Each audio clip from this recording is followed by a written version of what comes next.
So Seb, I only know you as Seb. Yes. What is your full? Are you Sebastian? Yes, my full name is Sebastian Brantigan. Oh, I love it. So please tell me about your business. Let's get started there. Yeah, of course. So I'm the co-founder of DBSS Digital. So we work with service-based business owners to help them to buy their time back with digital marketing and automation. So as you can imagine, that covers a lot of stuff. So we've had that agency now for almost 5 years. Prior to that, I was doing digital marketing freelancing for close to 10 years, or maybe even a little bit longer than 10 years. And, I love business. I love marketing. I'm a family man as well, which I can happily get into, how that spills into business and vice versa. But in a nutshell, that's what I do and who I help. Yeah. So I think we're going to have a lot to talk about with the whole automation and AI thing. Yeah. But how did you get into that? Did you study that at school? How did you because everyone sort of is asked at school, what are you going to do when you're older? And from what I've found, you never actually end up doing the thing that you thought you would end up doing in any capacity, to be honest. Yeah, exactly. So I got into it kind of by accident. So basically I was 15 years old and I was in I think year 9 in school, and we had this speaker come and speak to our year, and he was like a ex-army guy, motivational guy, and at this time I had no concept of business or anything. I was only 15, so still in school, but I didn't know what I wanted to do for a career or for work. I might have joined the RAF because I was in Air Cadets at the time, but I had no idea what I actually wanted to do. So anyway, this speaker came in and he told us about being in the army and what he does now, public speaking for a living. And then he talked about a book called Rich Dad, Poor Dad, which, if for anyone who's listening who doesn't know what that book is about, it's about the different ways of making money, basically. So you're either a employee, self-employed, business owner, or investor. So these are kind of the 4, what they call quadrants in the book. And so when he mentioned about that book, I thought I have to read this book and find out more about it. And then I read the book, and it just changed my mindset on how to earn money and what that means in terms of what I wanted to do for a career. It just opened my mind completely. So from that point, when I was, as I say, 15, I then looked into researching online how to make money. So I tried all sorts of different things. Bear in mind, I was still in school, so I couldn't, I didn't have any kind of money to invest. So I was just trying to find out affiliate marketing, and then looked into social media marketing. So, for a long time, there's a lot of trial and error, trying different ways to make money online. And fast forward to today, we do digital marketing now, social media advertising, AI and automation. So there's a lot we do the digital marketing world. So yeah, got into it by accident, really, is all I can say. I find that really interesting. So 15, so how old are you now? 33, just turned 33. 33, so you're 2 years younger than me. So you're 15. How does that stuff, it must have been the early introduction of all that stuff just coming around, because I think I'm sort of going back for me, when I started when social media came about for business, I would have been sort of 21-ish maybe. So you'd have been 19. 19, yeah, that sounds right. That is basic maths, Jess, come on. Yeah. I think you got it, yeah. And that's so I would love to know if you remember that far back, because obviously it's a while ago. Yeah. But it's so early stages. Something must have caught your imagination, your attention, and thought, okay, you're learning what was available then. And then obviously you've taken that, and it must have, it evolves so quickly and so much anyway, doesn't it? But back then, you must have been on the journey with it almost. Yeah. So if you can remember when you were 15, what were those things that he was telling you to sort of capture your imagination? So yeah, as you say, it's hard to remember exactly, but I think one of the things that caught my attention is what he was doing. He was going out doing public speaking. I think his name was Raj. I'd love to find him and thank him, but I don't remember it. I just remember his first name. That would be so special for him to realise how much he's impacted your life. Yeah, I bet he has no idea as well, which is really cool. But it's just him living his dream, going out and doing public speaking. And I thought, okay, maybe I don't want to do public speaking as a living. I don't mind doing speaking, and obviously that's kind of what I'm doing now to some extent. but I saw him like living his dream. He looked very happy. He looked confident. I was like, I want to, even if I could get a fraction of what he's doing for something else that I want to do. I just saw his passion, his charisma for it. Yeah. And I thought, if I can, apply that to something I want to do, then great, because I always knew I didn't want to go the traditional route of getting a day job long term. Short term is fine. I did eventually get a job, but for me, it wasn't what I wanted to do as an end goal, as a long term thing. It's just, my family have always worked jobs, and it's worked for them to some extent, but I always knew it wasn't what I wanted to do. Yeah. Yeah, that's interesting. But it's really fortunate, I think, knowing that early on, because I feel like the man that you had in to your school is quite rare. I don't feel like many schools open your mind up to that sort of thing. In my experience in my school, it was very much, like I said, what are you going to do when you're older? Yeah. And it's a fixed job title. There's no variation of it's fireman, policeman, shopkeeper. Like, it's also like vague, I suppose, because and like my history's dance, so I was like, I'm going to be a dancer, and that was it. And I didn't know all the variations that you could be in the dance industry. It's like dancer, and it's fortunate, I think, for you to have, and I think down to your brain and your mindset to actually take that and run with it and learn more. He must be a really incredible man. Yeah, it's just to have that opportunity. Very, very thankful for it. Of course, I still had to go out and do something with it. But the thing that I found strange was, so he was doing a talk to about 400 or so, over 300, 400 people. And I was one of the only people that came and approached him afterwards, finding out more about this book. Everyone else just kind of went off and went a different path, and nothing against that. But something made me look into that more, and I don't know what it was.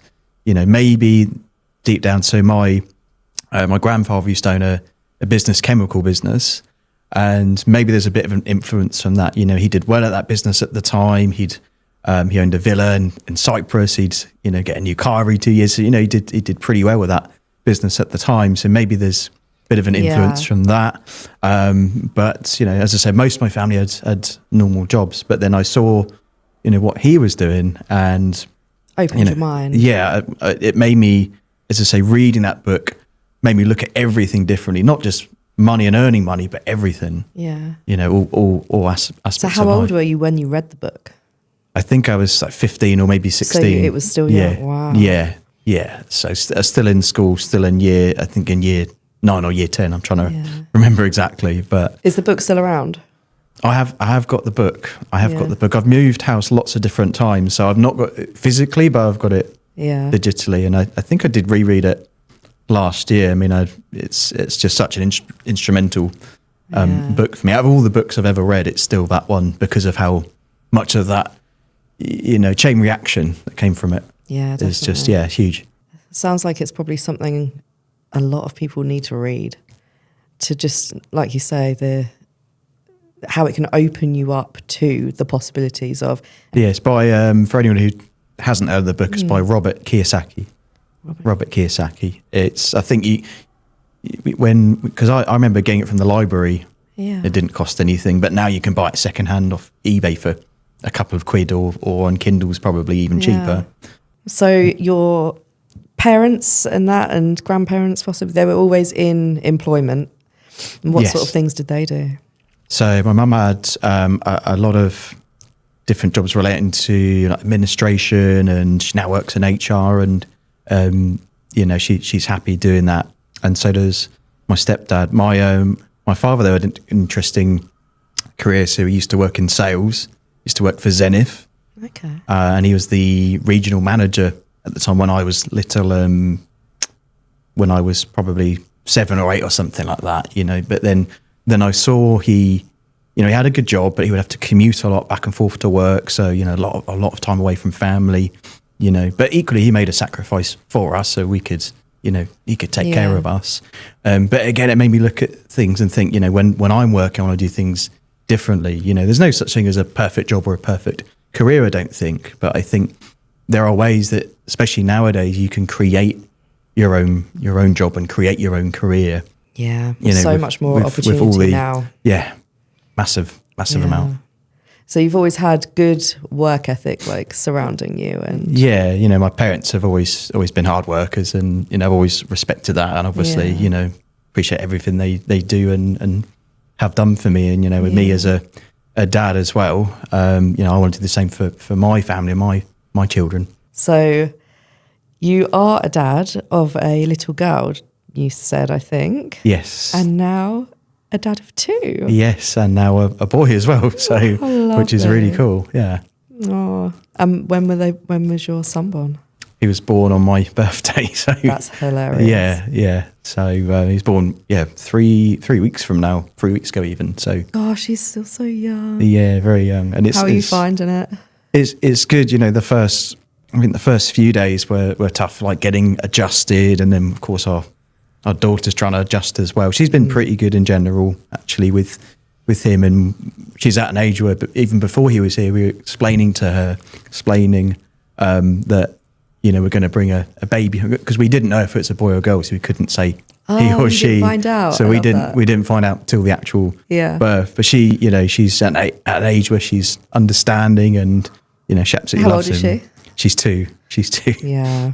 So, but she's very clever for her age. I don't think I was as clever as her when I was 2. I was probably eating crayons and stuff. Yeah, 2 years old. That's when they can. I think a lot of kids do when they're young enough. They do. Oh, actually, come to think of it, even when they're older, when there's a baby, they take on. And girls, I think they're quite maternal, aren't they? And they do sort of have that. I want to be mum. It's a doll, essentially, to them, isn't it? It's 100%. Quite often she asks to hold him, so which is really sweet. So she's a lot of the time running around, so we have to say careful of his head, careful. She's very, very energetic, but it's so good for them to learn how to behave and how to. She's pretty good. She's pretty good at. She adjusted better than I thought. Than we thought. She would, yeah. It's still quite a close age gap, isn't it? Because I've got 5 years between mine, and I don't know how people do it so close together. Like even 2 years apart, I think it must be hard. Because my daughter had just started school. Well, no, sorry, I gave birth to my boy in July. She started school September, so we had like summer holidays to sort of get used to the family sort of situation. And then she went off to school. So I think I had it quite easy. Yeah. And even by that point, I could say, "Oh, get your shoes on." So she could get her own shoes on. Get yourself dressed. She'd go and get herself dressed. And she's always been quite independent anyway. So she was just quite good at doing things for herself. But I thought, thank God, because can you imagine? You're trying to hold the baby. Or they're screaming because they want feeding. You've got to try and get her shoes on and do all this. And I was like, I'm glad I've got that nice gap. It helps. And then I think, gosh, people with like 2 or 3 sort of years between. And then you think about people with twins or triplets. I'm like, I do not know how they do it. Like, massive respect. One of the midwives that we've had for both births says she had triplets. And how on earth did you do that? But I think you just find a way. And, I have to give credit to my amazing girlfriend as well. She, handles it very, very well. So she's amazing. Did you get much time with her after the birth, sort of? I did, yeah. It was a tricky one because it was right near Black Friday, so which is for me, because of what I do, is very, very busy time of year. I did manage to do a lot of work prior to that, where I was preparing things, and I have got a very good team in place to cover things. And Arla, my virtual assistant, has been amazing in that period of time where she's really helped me out and allowed me to have some time off. I had nearly 2 weeks off during a very, very busy, arguably the busiest time of the year, which I couldn't have done without her help. So I have to give her a shout out as well. And we need people like that, don't we? Like, as business owners, you cannot expect to do everything yourself.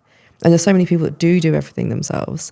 And it's heartbreaking in a way, because in situations like that, or if someone falls ill, or just to have a break, like if you're the one doing it 24/7, it wears you down, and you just feel like you can't necessarily, I think it's scary for a lot of people to get someone in, sort of, if it's the first person they're getting in for the first time, to hand things over and to get that trust. So as you say, Arlo. Arla. Oh, that's a she's lovely name. She's out in the Philippines. She's she's very good, been very reliable and very trustworthy. I think trust is a big word that you say. You know, a lot of us have been burnt with hiring the wrong people. Either they've gone and, you know, I've heard some awful stories of you know, people hiring other people and they've then taken their client base and poached their clients and all sorts. So, you know, you have to be very careful. So I think that trust is important. And ideally, if someone is in that position, you know, find someone from a referral basis. So if you know, I've had a few people reach out to me because I've mentioned that I've got a virtual assistant, and they've said, "Oh, can I borrow her for things here and there?" So, but that's because they know that assistant is through me, so they're trustworthy. So I think having that ability for someone to be able to vouch for them is really, really important when hiring. You know, another person I've got on my team is Julia, who is also out in the Philippines, but she's actually from the UK. Is from Essex, and I've worked with her since 2018, and someone referred her to me, a good mate of mine. She's been really, really good, very trustworthy. And she's got a lot of experience as well. She's worked with big banks in Hong Kong and all sorts. And she's been really, really helpful. And she's got an amazing eye to detail, better than me. So, and I think also having a team allows someone else to spot things you're not able to spot. Yes. Which I think is really important.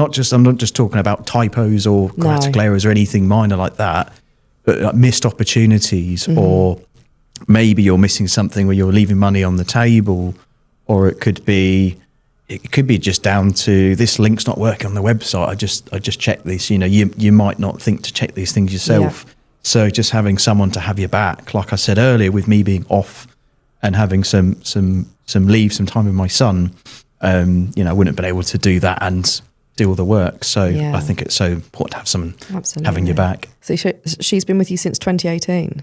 Yes. That's lovely. That's really strong. I've got Amy, who works with me, who's been with me for just over 4 years. I think she came to me June sort of time, 2021. So that's long for me. I mean, we've only been going just nearly 5 years. And Anna, who's been with me 3 years, I think. But you do start out. I always sort of give a few jobs here and there to sort of test the waters and make sure they're reliable and things like that. And then once they've sort of earned their badge as such, they get more and more and more. And now we're at the level with them in particular that, I mean, they run so much of it themselves. They're just incredible. Yeah, I think you're right. Finding self-managing people is so key. I heard Steve Jobs talk about this, where, you know, the reason why his business grew so much was he would only employ A players. And they would then, in turn, if there were B or C players in the company, the A players would effectively almost disband from them. And so they'd create almost this inner circle, I suppose, how else to describe it, but this unique skill set and ability to, you know, work together and create some real magic, so that Steve could be the visionary and he could, you know, grow the vision, oversee and create, you know, develop that without getting stuck in the weeds. I think that's another thing business owners always make the mistake of, and I've been guilty of this myself. You know, I still catch myself doing this every now and then, is getting stuck in the day-to-day, stuck in the weeds. And yes, that keeps the business growing. Sometimes you have to do that, especially early stages. If you do want to grow and scale, you have to be steering the ship and be that visionary and being focused on that, and on, you know, networking, creating content, you know, partnering with people. And you can't do that if you're stuck in the day-to-day. No, absolutely. It's just not enough hours in the day and not enough brain space as well. Yeah, there's not. Absolutely. And like you said, a lot of people, I don't think, see the importance necessarily early days. And I think a lot of people I work with as well, with sort of creatives, they start their business because they love what they do. So they want to be doing that. And then it's like, I think then the fact that it's a business is like a second thought. They're like, oh, it's suddenly a business. They've never necessarily called it a business. It's just what they love to do. Yeah. And if then you've got all this other stuff that's coming with it, and that's where I find it's partly my responsibility and people like us that have that brain to sort of change their way of thinking and their mindset so they're seeing it in the way it needs to be seen. If that's their intention, if they want it to be the business and they want to grow it, absolutely. Some people are happy doing what they love and keeping it like that, and that's absolutely fine. But for those that are thinking, oh right, we can do more with this, you have to get automation in place. That's always like my number one thing. People will come to me and I'll say, if they want like admin support or something like that my team do, I'll say, okay, great, like we can have a talk about sort of what you hate doing, can't do, don't have enough time for, etc.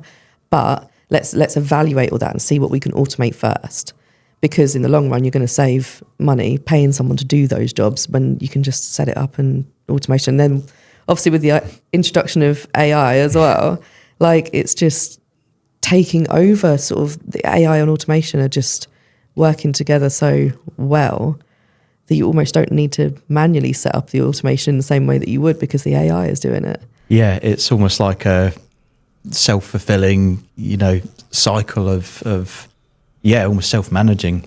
Yeah, which is incredible. We use it for a ton of things, and I don't just use it in my business and my work, but even my day to day. I was trying to look for. We've got really good result out of it. I was trying to find gluten-free or low-gluten restaurants about 20 minutes from where we live. My girlfriend is like low gluten, or prefers no gluten stuff. So I was trying to find somewhere, and it was ideally somewhere we hadn't been before. I found somewhere, and I'd have never found it otherwise without it. I went to ChatGPT and put this information in, and within seconds, it found somewhere that the whole menu was gluten-free. Every option that they had was gluten-free. And when I Googled that information didn't come up very easily. So, being able to put in specifically what you want. And I was talking to someone about this yesterday. It's replacing how we use Google as well. It's replacing a lot of things, but that's a really big one, because Google search has been, the go-to for many, many, many years, probably 15, 20 years, I imagine, to the point now where I even read that they're reducing the number of search results and search pages on Google. Okay. You used to be able to scroll and scroll and scroll. So by default, they're cutting that number of pages down, because so few people no one looks at it anyway. So few people need to scroll through that, because you've probably seen it. You put something in and you get an AI response back up the top. Yeah, and most of the time that's enough. But even then, you don't need to go far to scroll down a bit to find what you need. So it's changing. It is changing the game, how we use it every day, not just for work, but for across everything. Yeah, this is a really interesting question that I am listening to. So many different podcasts at the minute about AI, and with Diary of CEO's got all these people coming on about AI, and I'm interested to know your perspective on what you think the future looks like with AI. So where do you see it going? Maybe in the next sort of 2 to 5 years, and then in the 20 years plus, what do you think is going to happen? Yeah, very good question. Of course, none of us know the real answer, but I think my thinking is, at the moment, it's to, in a lot of cases, enhance, not replace. Now, there's exceptions to that where it probably will replace some roles, but as an example, if you think about automation versus AI, the two are very similar. When you go shopping now, there are those self-service checkout machines, right? And this is what I mean by enhancing rather than replacing. I went to fill up my car driving here, and there was a queue, about 5 or 6 people in, queuing to pay for their petrol. And there was this machine that wasn't used, just like a self-service machine for fuel, which I've not really seen those before for fuel. So I went, paid for it, and I was out the door within 30 seconds. So that just shows the power of, tech and AI. And also it's, demand for things like that it's just skyrocketed. Going back to fuel and everything, there's more cars on the road that there ever have been. So the demand for, these self-service machines, the same with when you go to Tesco or any other place, the demand for things has just skyrocketed to the point where it makes sense to have some kind of fallback with tech and AI responding and dealing with these requests, especially if it's paying customers. You know, you don't want a situation where there's a queue of 10 people and there's no other way for someone to pay. Like if that machine wasn't there and there's no other way I could pay, you know, I could have done a runner. Do you know what I mean? I wouldn't, but some people probably have, and, you know, and maybe there's no CCTV in the petrol store, so they've got away with it.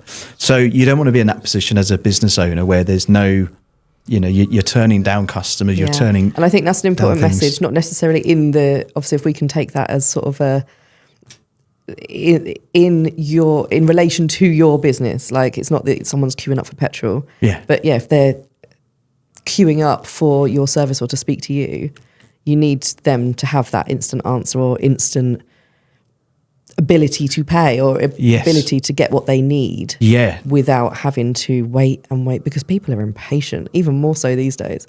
And it's like, it's just lost opportunity, isn't it? Yeah, it is, 100%. We're definitely a microwave society, and we, you know, have been for a while now. I mean, even last night I was up late looking at stuff online. Up late, of course you are with a newborn. Yeah, which is probably no surprise. But, you know, I was on just doing some Christmas shopping, and, you know, again, there's missed opportunity after missed opportunity with businesses not having an AI agent on their website. You know, if you've got someone who's, especially if they're on a checkout page of yours, they're about to buy something, or they're about to book in a call with you, or they're about to make a decision, make a commitment, and maybe they've got a couple of questions, and maybe it's, you know, late at night, so you know you can't be online at 1 a.m. Unless you pay for Teams, and it's a whole expense. But you could have an AI agent popping up saying, "Can I answer any of your questions?" And it's like having a chatbot, but on steroids. You know, chatbots and websites are okay, but all they do is answer a question. They don't really like steer the conversation. Yeah. Whereas you can program an AI agent as like a customer service agent to not only answer the question 24/7 or answer any question 24/7, that never goes off sick, it never takes holidays, it never complains. But you can also program it so it can ask a question back. So you can almost develop it to become like a sales agent as well. So if someone is looking to make that commitment or even a micro commitment, and it answers that question, it could be, they could answer a question or ask a question saying, do you have any more questions before you make your purchase or before you book your call? Or if it's making a purchase, it could be, you know, another question related to, like if they have some kind of objection. Or even an upsell into something else, which they might then be able to add to basket, and you've got. So it's like having a real person responding back to them. Yeah. And you know, it's just had such an impact on the clients we've worked with, just having something simple like that in place. And that's what you set up. That's right. That is what we set up. Love that. We need to talk. No, I love that. I was setting up a form, so I use Wix as my CRM. And I was setting up just a standalone form the other day. So normally, obviously, you'd click the link, you'd see name with an asterisk, and you'd type your name, email asterisk with a type in your email. But I didn't realise they'd done a little snazzy update. So when I clicked the link to preview, it popped up with this like AI thing, and it goes hello and starts having a conversation. Please tell me your name. So rather than it just being name type, email type, it asks you name, and then you type in your name, and it goes, oh, thank you, lovely to meet you, Sanso. Please could you tell me your email address? And I'm like, oh, I got really excited about that, because I didn't even do that. Like, that was an update that they'd done. Okay, great. And it's like, and you can switch it off. You can have like manual form, or you can do AI chat. And I just thought that's so clever. How I imagine at this stage, it's still a person doing that code to update it. Tell me if I'm wrong, don't know. Quite possibly. I imagine it is, but we are going to get to a point where that is a robot doing that, isn't it? Where the AI does the update. Yeah. And it's... Yeah, it's becoming more not just response-based, where you can go to ChatGPT and get an answer, but it can become its own worker, so it can solve problems, solve tasks. You know, there's agents out there that you can ask it to create an entire business. So it can you can ask an agent to create a website or a funnel, and then create a series of emails and give it a series of tasks.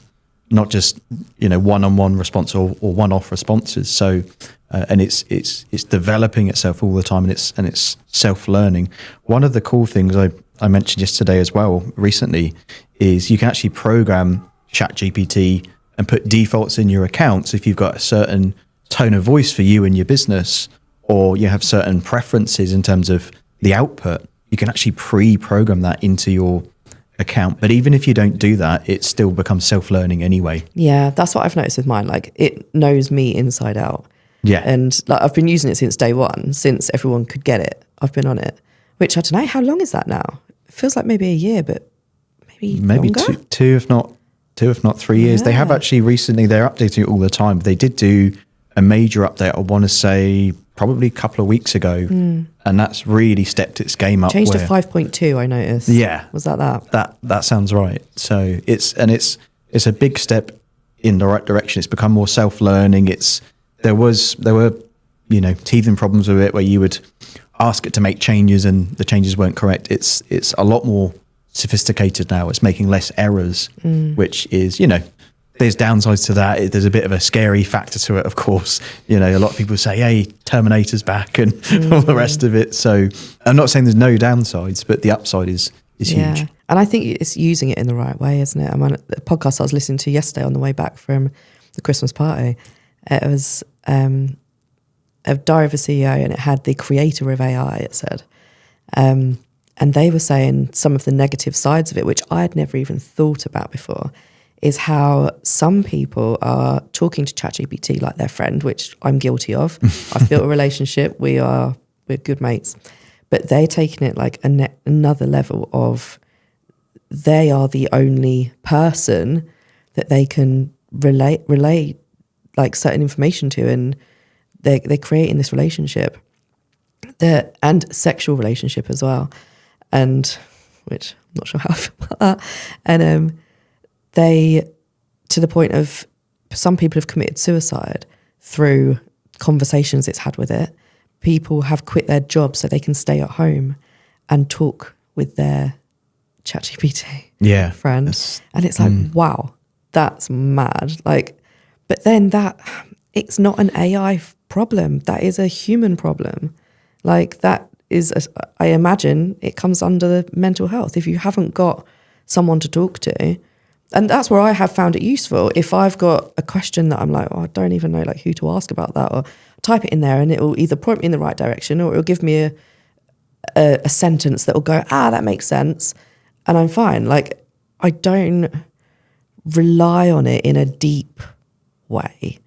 Yeah. But then if you're relying on something in a deep way, that's when you need to seek help. Like, that's a human error, not it's not their fault, but it's human error, not AI error. And I think everyone's very quick to blame AI. Yeah, it gets a bit of a bad rap, like anything. But the way I always look at it is, it's like a tool. It's like your mobile phone or like the internet. If we compare it to when the internet first came out, a lot of people were very, very skeptical about it and had, big concerns. But nowadays, everyone who's used the internet, almost everyone I know, very, very, very few people who have actually used it, have those same concerns. It's just part of our everyday life, but there's still downsides to the internet.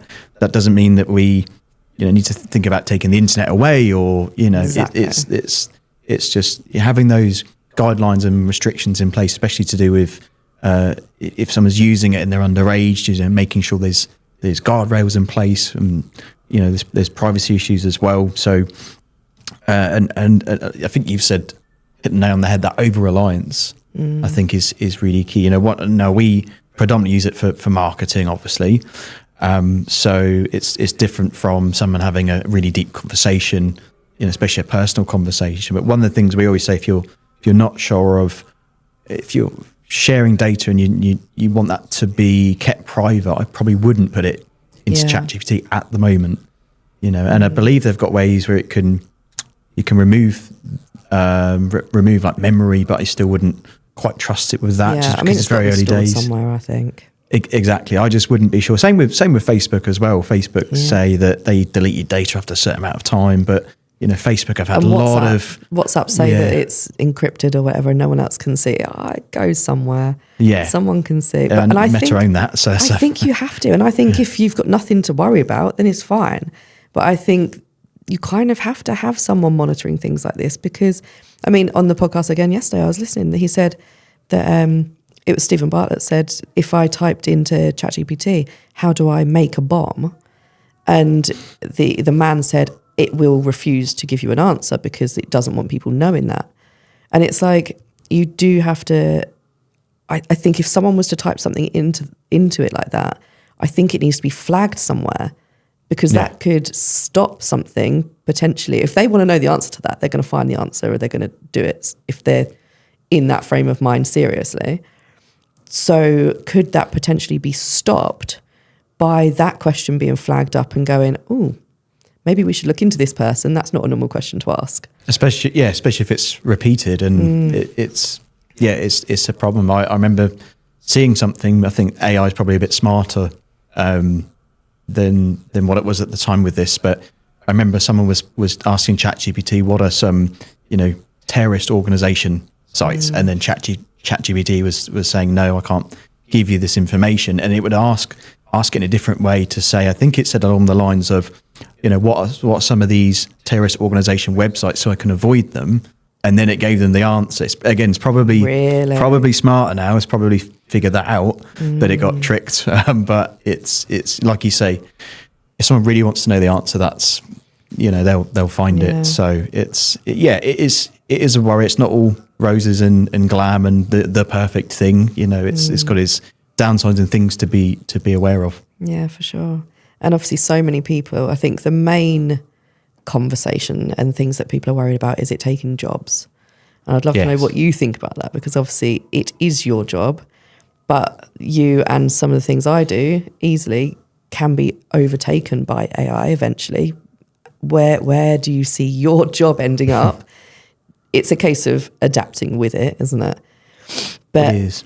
At the moment, where do you see, so the manual things that you do at the minute, or your team is doing, do you see that completely being abolished? And where will the AI then take you? Will you still work with AI and find another way of leveraging it? Yeah, really good question. So I can definitely see it's already in our business taking over a lot of manual tasks. With a lot of softwares we use, a lot of these AI tools are built in. So as an example, for our business, we use Go High Level, which for anyone who doesn't know is a CRM software. In other words, it can be used to build websites, landing pages, email sequence, SMS, WhatsApp, take payments. It can do a lot of digital marketing, and it's a software and a core hub where you can build all these things out. But more recently, they've introduced a series of AI tools within that. One of them being, it allows you can type into this part of the AI or part of the software. Let's say you want to build a particular type of funnel, a particular website. This AI will actually, based on the input, create a page for you, not just design-wise, content as well. So, that potentially, I think we'll still have a team, a human team involved, because, as much as it will do a big part of that work, 70, 80% of it, there'll always be that little bit of personal flair, personal touch we'll need to add. So there'll always be that 20%, which is the smaller part, but is still quite significant. Yeah. Without that 20%, a lot, everything that we would be putting out there would be too generic. We would just fall into all of the noise that the other digital marketing agencies do. So I do see it being, it's more of an enhancer. And even the roles that it's replacing, with this responsibilities it's replacing that human no longer does, that frees them up to work on higher level things in the business. Yeah. So that could be, rather than building funnels or writing emails, they would be looking at what else can the AI do? What else could it do? And then also they'd be looking at steering the ship in terms of the marketing side of things. So working on the strategy, and then looking at, market research, looking at different campaigns we can run. And of course, AI can help with that as well. But I love it because it frees people up who are doing that low-level, manual, monotonous, repetitive work that is important, but it just takes up so much time. And again, you want to be getting, you and your team, and especially as business owners, doing as much of that high level work as possible. Yeah. And it's great as well. A lot of clients we work with, in order for them to grow and scale, because we're all about helping businesses scale to 7+ figures. Prior to all of this, they would have had to have a team of at least 10 to 15 full-time people to get to 7-8 figure plus business. Whereas now, one of my good friend of mine, a business partner of mine, he uses AI a lot in his business, and he's literally got a team of, I think, 2 or 3 full-time people and a couple of part-time people running a 7-figure business, because of the power of what's available.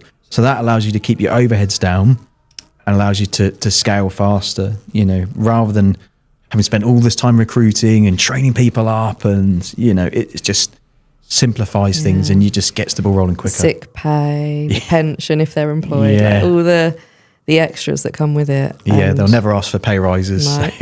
No. So your profit margin is going to be a lot more than if you're spending out for the actual people, which is what the worry is, though, isn't it? It is. I have a vision of where I think this could end up, and I've never heard anyone else say it. I'm sure people have thought it, but I think that. So, have you ever seen Humans? It was years ago. It was on Sky. It's a series. I don't know if I have. Maybe I feel like I should. You should watch it. So when it first came out, this was like before we had Alexas, before we had like the simple stuff, and it's they're called synthetics, and they're effectively human-bodied AI bots, I guess. But that term didn't exist then. So it's almost as if the producers of these people of this film series looked into the future. And then I watched it. It went on Netflix, I think, and I watched it maybe about a year ago, and I was like, "This is going to happen," because they are real life looking people. Inside they're mechanical, but they've got real life like skin. They can cry. They don't have emotion, or I think you can do something inside, like corrupt something, for it to go against what it's been programmed for. But they are programmed for different purposes. So you'll have like a cleaner, or you'll have like, it will specialize, that robot will specialize in a thing. Right. And some of them use them like as prostitutes. There's like AI prostitute clubs and stuff like this. Like it's weird. And I think we're heading in that direction. I mean, many years from now. But I think because obviously everyone's worried, oh, there's not going to be any jobs, like taxi drivers or like lorry drivers, they're not going to exist because it's all going to be technological. But I think if you have, so say I owned a robot whose speciality was cleaning, I could hire out my robot to go and do everyone's cleaning. So rather than hiring a cleaner, as a person, you hire out your robot cleaner. That's smart, yeah. And that is how I make my money as a person, to pay for my house, to pay for my lifestyle. And I'm not doing any of the work. Yeah, that's leverage, yeah. Like, that's where I think it needs to go. Like, I'm so excited to see what happens in hospitals. And because obviously NHS, paying for people, they're so unhappy in their jobs. Like, I think... And they seem to be so far behind everything as well, even from like an admin perspective. I guarantee they're not using ChatGPT or anything, but it needs to be done. The NHS is so stretched. Like, why are you not introducing these things that could save so much time, so that the nurses can go and look after people that they need to be looking after, while the robots are doing whatever? And I mean, I'm not all for like robot surgeries or anything like that. Like, don't know how I feel about that. Might be a bit one day maybe, but like. And even that, like, you would have a big company that hires out their surgery bots. So you will have like a synthetic type robot that looks like a human that's doing the surgery, but they can't mess anything up. Nothing could go wrong because they're programmed, but they are rented out to the hospital by this big supplier company, and that's how the company makes the money. But you don't have to pay the bot. You pay for the bot, or you hire the bot. Yeah. I don't know. I just think it's really cool. And that's where my brain's going with it. Yeah. I think you're probably not far wrong. It'll be interesting to see what happens in, like I say, not just the next couple of years, but, 10, 20 years from now. It's already changing the game, especially in things like the medical world, being able to diagnose using AI and even just basic uses for it is, even so, I believe you can do this on Chat GPT, or there's other softwares, AI softwares, where you can take a picture of something. So let's say there's, I don't know, like a rash on your leg, you're not sure where it's from. You can then take a picture and it will try and diagnose, and it will also give you the solutions as well. Yeah. So you mentioned how, and exactly agree, I totally agree, how overstretched our health service is. And, if people were able to, within like the NHS app, they had that capability built in, powered by GPT or something else, where they could just self-diagnose up to a certain point. You couldn't do it for everything, but even if just 10% of people could do that, imagine how much time it would save. I think they've got better with tech. Like the NHS have got a really good app. I know my girlfriend uses it for time to time, but they're still behind on certain things. Like they've got another new system recently, which when we went to hospital for my son's birth and everything, they were just getting used to this new system.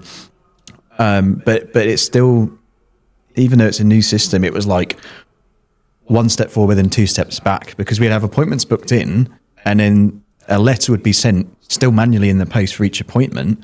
But then some of these appointments were cancelled, and the letter was still sent for the cancelled appointment. So I definitely think an introduction of AI there to just maybe almost have it in place as like an admin checker. Hey, is this appointment still valid? If it's not valid, a communication tool. Yeah, and if it's not valid, maybe you could just send an email or a text saying this appointment's cancelled. And it's not hard if you think about what a CRM does. If someone books in, you book this podcast with me through my booking tool. Exactly. Right? That would have sent you an email and a text, I believe. I would have been notified. And then if I'd have gone, because I have to approve them, when I've approved, it will then go, it's been approved. If I decline it, it will say, sorry, choose another date. Yeah. And if someone cancels, if we can do that, I'm basic compared to a lot of like really intelligent people. And I don't know, I guess with the NHS, it's that too much could go wrong if it went wrong. And then it's like, so who's to blame? And then there's a massive amount of money involved. Just doing it at scale as well, which can be, and often is the challenge. Yeah. One day it will happen. But it would be good. So I heard there's a guy I follow quite heavily called Rory Sutherland. He's a big marketing guy. He's on my feeds everywhere. He basically is an ad executive. He's runs $1 billion ad company, works with like Coca-Cola and all these big brands around the world. One of the things he said about the NHS is, at the moment, he said it best, when you want an appointment with the GP, you have to ring up at 8 a.m. on Monday and it's a shit show. Oh my God, it's a nightmare. Which is, that's exactly what he said. He said instead what you should do is, the day before, people should go to a pharmacist, and pharmacists can either prescribe, or that sometimes they future date a prescription. Well, let's say, for example, you've got this problem and come back in 5 days time or 3 days time. If you still have the problem, we give you the prescription. If not, then we don't. And little steps like that would make a huge difference. And even not using AI, but even just using automation, being able to automate sending these reminders, sending things in the post nowadays, I think, unless it's really important, I think, you could cut down on that cost. I don't open half my letters because I've got them all by email. Like I'm just like, okay, it's just a waste of paper again. You get emailed everything, don't you? Yeah, and I think my girlfriend got a duplicate letter, just two of the same letter separately. I just think, how much is that costing us? I think as well, our like family dentist appointment, rather than having one piece of paper that said, oh, remember that you and you and you and you have your dentist appointment at the same time as a family in the same place on the same day, we got all individual letters. I'm like, seriously? It's crazy. I bet Royal Mail are happy. But it's just ridiculous. Anyway, we're getting a bit It's a whole thing, isn't it? Have you heard of AI Dylan? I have heard of. Do you know AI Dylan? Yes. So, little plug for AI Dylan. So he is, he specialises in making, what's the technical word he uses? Basically AI versions of coaches. And so that when like we were saying about the business owners being so busy and stretched, and they need to focus on this side of things, being present and the communication side, or even coaching themselves. Say the AI version took them over. So we all know about AI Adam. Yeah. And so when Adam is off in whatever country he decides to go to, he can still be holding coaching and giving advice, which he is set up. You probably had a part of that. I'm not sure how, because it's all built into their CRM. And you can have a conversation through text or through voice, ask him a question, and rather than just an AI bot replying to you, it will be in his voice and with all the things that he's said, because Dylan, who is the owner of the whole thing, has input all of Adam's books, all of Adam's podcasts, all of Adam's trainings, all of everything, which is years worth of data that he's plugged into this. So it's got the AI version of giving the answer with all the information and basically using Adam's brain.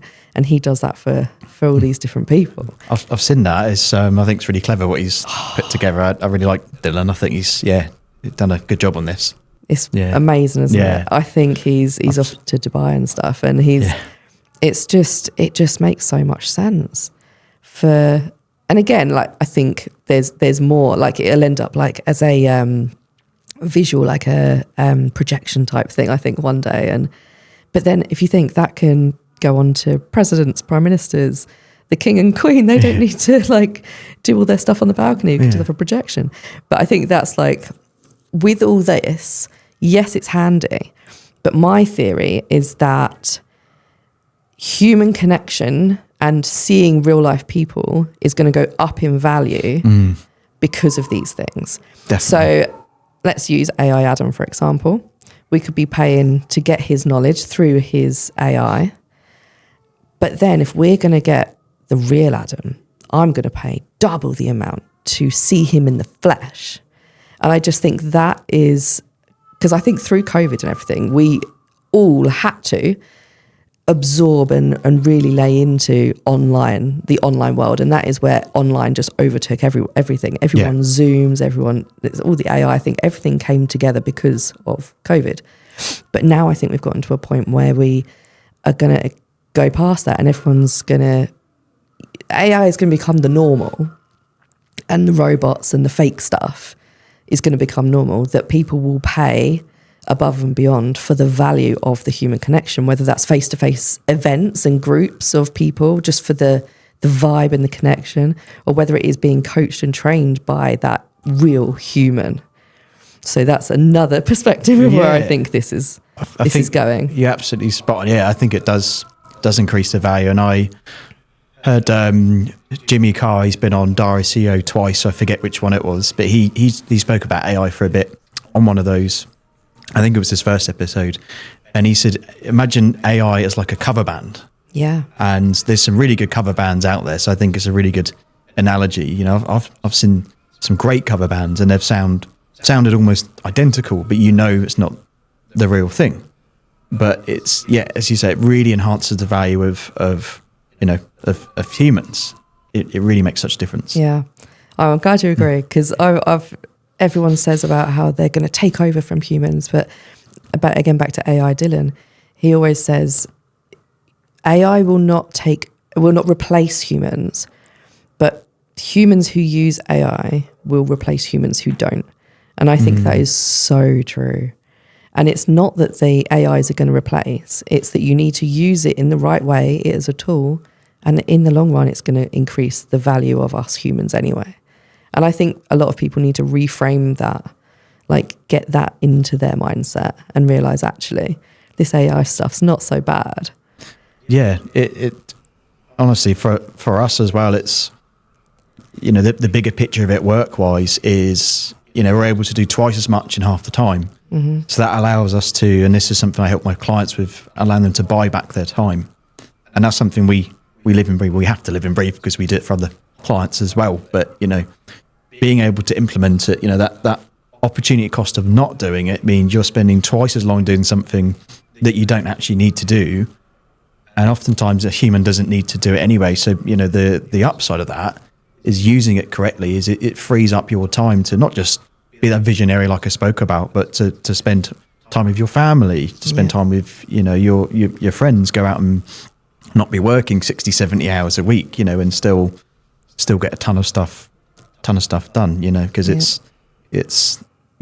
just allows you to have the balance. Yeah, allows you to keep things rolling, keep things moving, even if you're not actually there working. Yeah. Ever since I was a teenager, I remember I saw this quote, and bearing in mind, I wasn't into business or anything at that point, but it's always stuck with me. And to this day, like, it is part of me, like it's deep within, and it's, you are not born to work, pay bills and die. Yeah. And I think, because it's so true. And I think I've always had a really good balance between what I will do for work and making time. Making sure I never regret any lost chances with my family, my children, anything like that. Which is probably why that quote resonated with me even so early. But I think AI is the answer to that. It is, yeah. And I think it's the missing link for a lot of people. And I'll be honest, I haven't always got the balance right in the past with work. Sometimes I have overworked, and you do make sacrifices as a business owner to get things working and to pull out all the stops sometimes, so that you're getting the cash coming in and so on and so forth. But now it's just changed the game. And also I think it's great because it's leveled the playing field. Anyone can access AI. So as an example, the AI agents that I mentioned, within the Go High Level software, to have like a sales agent or a customer service agent is like $47 a month. So it's the price of a couple of Dominoes per month to have an AI agent literally buy hours of your time back per week, whether it's customer service inquiries, the same people asking the same question over and over. They can just knock their sales out and just answer, get the AI to respond back. And the same thing with sales conversations and in qualifying people.